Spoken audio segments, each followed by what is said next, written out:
So we turned the clock back to 1993. Samuel's 3, Kobe's 5 and Melody's 7.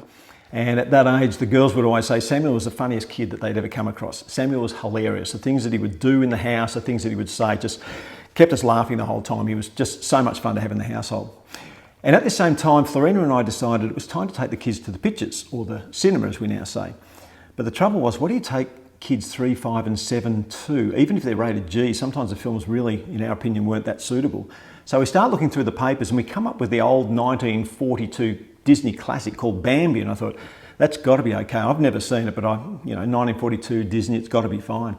So we trundle the kids off to the pictures and they're all excited sitting in front of the big screen, and the girls have got those ice cream with the chocolate on top, those ones are about $17 each. And Samuel, he's happy with just some popcorn in his hand.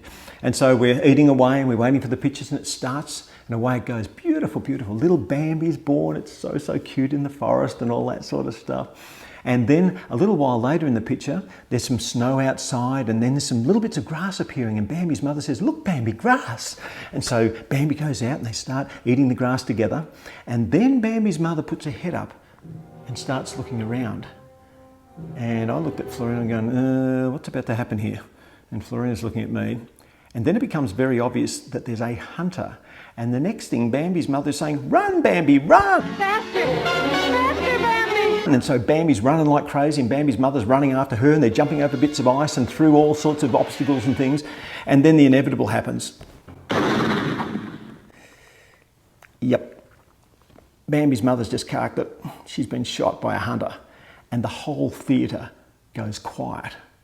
And I look across, and Kobe and Melody are hanging onto their arms of their chairs like this. And I look across at Samuel, and he's just eating popcorn like he's just watching another play school episode or something. But in all the silence, this one, as clear as a bell, as loud as everybody can hear in the whole theatre, makes this statement: "Thank goodness, she was giving me a headache." Well, the whole place just fell apart. I could hear grown-ups laughing their heads off in this dramatic little part of the movie that was meant to happen. I can't even remember what happened in the rest of the movie. I do remember the look that Florina gave me, as if I was meant to know that that was going to happen. I didn't know that was going to happen, but that turned into smiles and laughter a little bit later on as well. But the whole movie was changed after that. As a matter of fact, they actually dropped that scene out of that movie a little bit later on. Probably a good idea.